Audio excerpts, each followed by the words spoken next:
Сәлем достар, бүгін біз сіздермен осындай өте дәмді әрі жұмсақ, оңай жолмен жасалатын торт жасайтын боламыз. Ең алдымен бисквитін жасап аламыз. Ол өте оңай жолмен үйде бар заттармен жасалады. Сіздер де дәл осы рецепт бойынша жасасаңыздар, бисквиттеріңіз өте көлемді болып шығады. Таза табамызға 5 жұмыртқаны жарып аламыз. Және үстіне 150 грамм қантты қосып, 20 минут жақсылап миксердің көмегімен араластырып аламыз.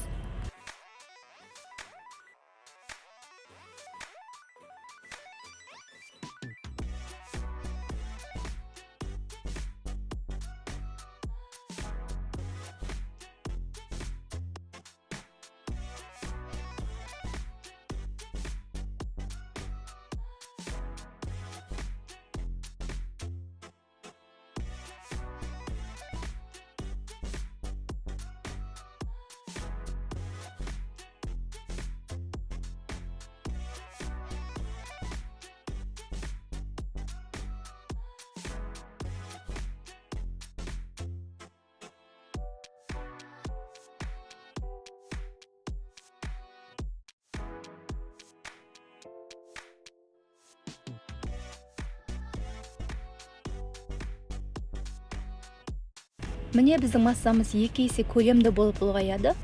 Енді алдын ала електен өткізілген 150 грамм ұнға 10 грамм разрыхлителді қосып, жақсылап араластырып аламыз.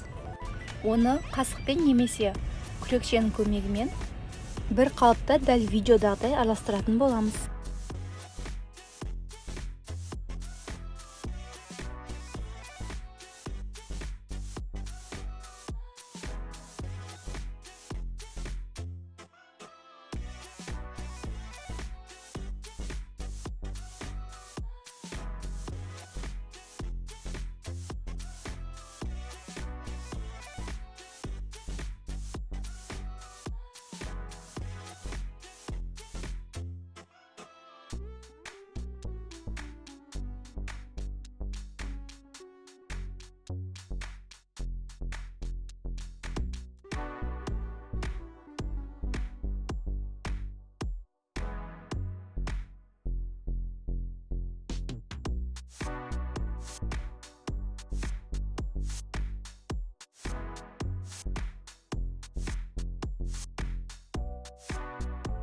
Міне біздің массамыз дайын. Енді алдын ала қыздырылған пешке қойып 30-35 минуттың ішінде пісіріп алатын боламыз. Сол аралықта кремін дайындайтын боламыз. Креміне 400 грамм қаймаққа 3 ас қасық қант ұнтағын қосып, миксердің көмегімен немесе венчикпен жақсылап араластырып, холодильникке бисквит піскенше қоя тұрамыз.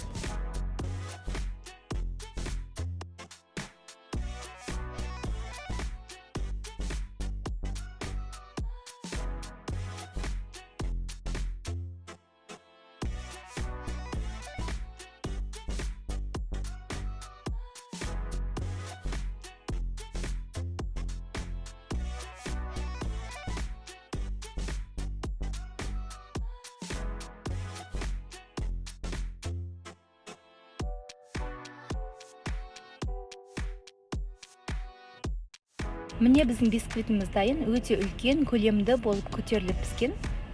Суытып алған соң ғана пештен шығарамыз. Ал енді оны 3 бөлікке бөлеміз.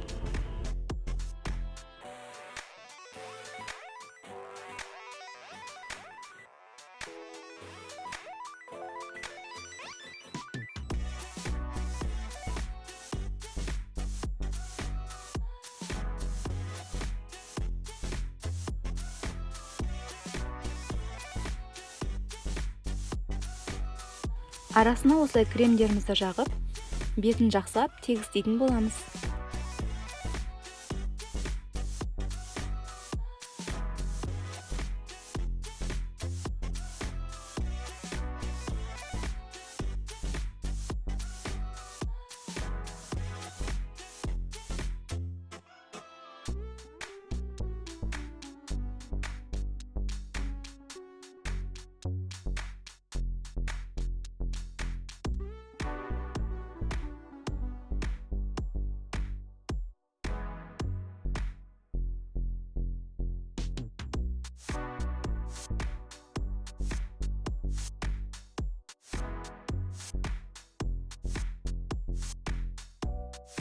Енді торттың бетін өз қалауларыңызша сәндейтін боласыздар.